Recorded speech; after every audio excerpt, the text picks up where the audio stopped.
सबका मंगल हो, सबकी प्रीति हो। मैं सारिका बमम साधना में आपका स्वागत करती हूँ। आज मैं बताऊँगी दक्षिणायन 21 जून से प्रारंभ हो रही है। तो इस दिन दक्षिणायन को दिन आप जब ध्यान पुण्य कर्म कर रहे हैं और इसका आप दान्य पुण्य कर रहे हैं, स्नान गंगा स्नान वगैरह कर रहे हैं और जब ध्यान कर रहे हैं तो इसके कई गुने आपको फल प्राप्ति होती है। तो इस दिन का जो भी कार्य किया हुआ असफल नहीं होता है, कई गुना आपको फल प्राप्ति होती है।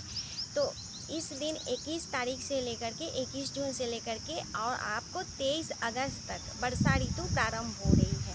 वर्षा ऋतु रहेगी 23 अगस्त तक वर्षा ऋतु रहेगी। तो वर्षा ऋतु की मैं कुछ खास बातें बताना चाह रही हूँ कि वर्षा ऋतु में आप किन किन बातों का ध्यान रखें और किन किन चीज़ों का आप अपने सेहत के लिए खास बातें हैं। तो मैं आपको बता रही हूँ कि वर्षा ऋतु में जठा अग्नि जो होती है वो मंद हो जाती है। जो आपका भोजन और पाचन क्रिया जो होती है वो थोड़ी धीमी पड़ जाती है। इस वजह से आप जो भी भोजन करते हो तो थोड़ी सी प्रॉब्लम होती है पचने में। तो आप ध्यान रखें कि आप इसमें जो भी आप चाह रहे हैं कि आप अपने भोजन को थोड़ी भारी भरकम भोजन है, तली भुनी भोजन है या आप बाहरी भोजन कर रहे हो तो इससे थोड़ी सी बचें, क्योंकि ज़्यादातर तेल मसाले वाली जो भोजन होती है उससे बचें। थोड़ी सी आप अच्छे भोजन जो होते हैं, हल्के फुल्के भोजन होते हैं, तो वो आप लेंगे तो आपके सेहत के लिए अच्छा रहेगा। इस ऋतु में आपको जैसे फीवर हो गया या पेट में दर्द होने का डर रहता है, वायु दोष हो जाता है, सर्दी लगना, उसके बाद आपको फीवर आना, उसके बाद हर तरह की मतलब ये टाइफाइड वगैरह होने का डर रहता है। तो आप अपने आप को सेहत का ध्यान रखें कि हमें कैसे रहना है। कब्ज भी हो जाती है, अतिसार हो जाती है।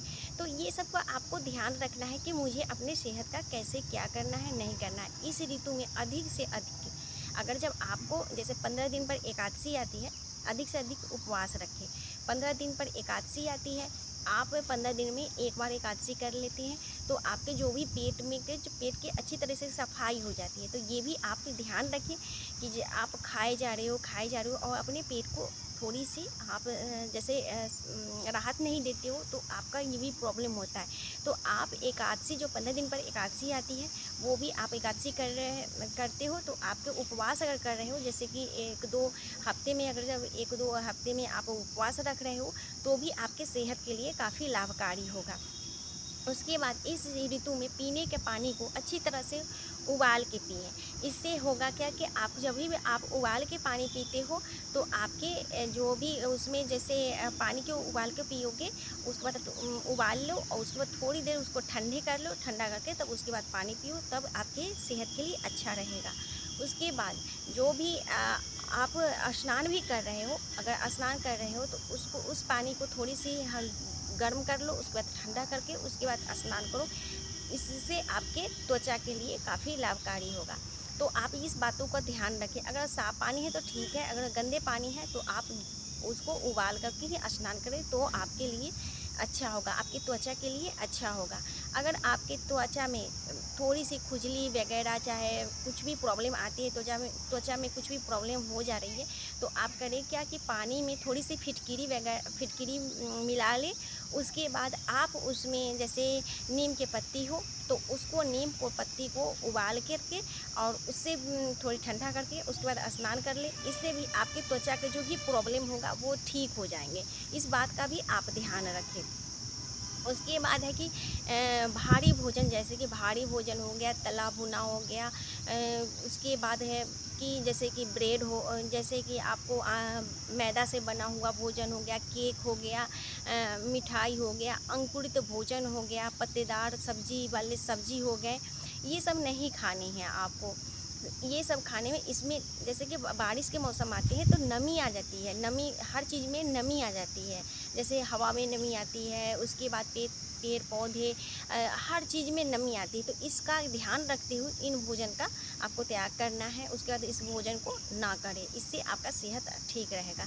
उसके बाद है कि आप अगर जब आपको पेट की कोई प्रॉब्लम हो रही है तो आप करें क्या कि 500 ग्राम हरहर ले लें। उसके बाद उसमें 50 ग्राम सेंधा नमक मिला लें और रोज़ाना आपको 5 से लेकर 6 ग्राम आप रोज़ाना खाली पेट लें। इससे आपके पेट ठीक रहेगी, और जब पेट ठीक रहेगी तो आपको वो खाया पिया लगेगा भी। तो ये आपको ध्यान रखना है।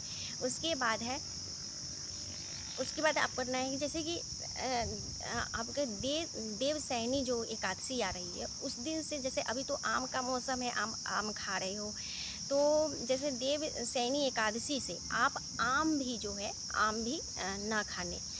देवशयनी जब एकादशी हो जाए उसके बाद आप आम को भी त्याग दें, आम ना खाएं।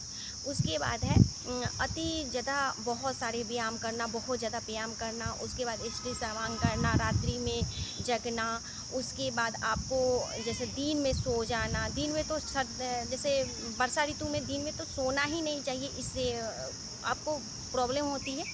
उसके बाद है कि रात्रि में ज़्यादा जागरण कर रहे हो, बारिश में भीग रहे हो, उसके बाद नदी या तालाब में पानी भर जाती है, उसमें आप जाकर के नहा रहे हो, इससे भी आपके जो खुजली वगैरह हो, तो ये स्किन का प्रॉब्लम, जैसे कि त्वचा की प्रॉब्लम आपको आने की संभावना है। धूप में ज़्यादा देर नहीं बैठे, उसके बाद खुले बदन इधर उधर ना घूमें, इससे भी आपको प्रॉब्लम हो सकती है। तो इस ऋतु में, वर्षा ऋतु में आप अपने आप को ध्यान रखें।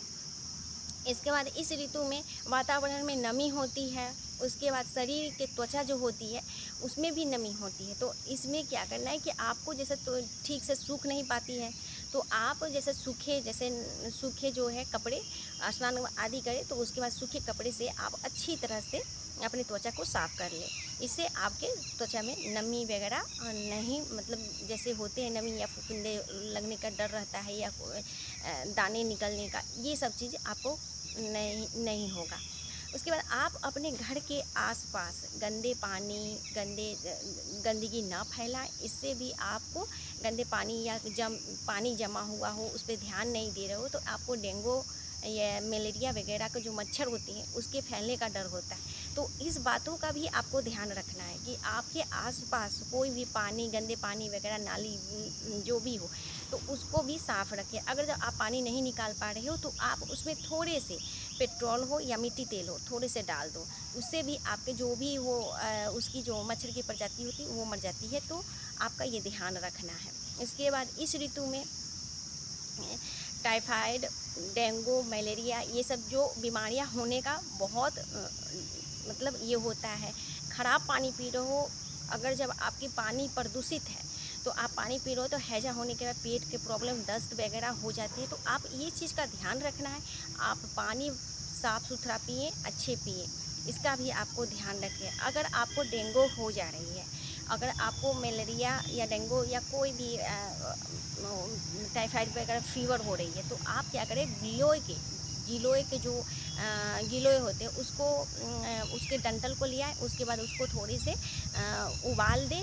उबाल करके जब 1 गिलास पानी को आधे गिलास कर देना है, उस डंठल को तोड़ करके जब आधे गिलास हो जाए तो अच्छी तरह से निचोड़ करके उसको, अब उसके जूस और उसके जो पानी होंगे उसको पी ले। इससे आपके जो फीवर हो वो अच्छे ठीक हो जाते हैं। उसके बाद जैसे किसी को डेंगू हो रहा है, प्लेटलेट नहीं बढ़ रही है, तो आप क्या करें कि आप पपीते के पत्ते के जूस निकाल करके उससे पिए, उससे भी आपके सेहत ठीक हो जाएंगे, प्लेटलेट बढ़ना स्टार्ट हो जाएगा। ये ध्यान रखिएगा और अपने सेहत का अच्छी तरह से ध्यान रखें इस ऋतु में। और मैं अगले वीडियो में आपको फिर मिल रही हूँ, तब तक के लिए मेरे चैनल को सब्सक्राइब जरूर कर लीजिएगा और लाइक करना ना भूलें, और कमेंट में हर हर महादेव जरूर लिखिएगा। मैं अगले वीडियो में फिर मिल रही हूँ, तब तक के लिए हरिओम।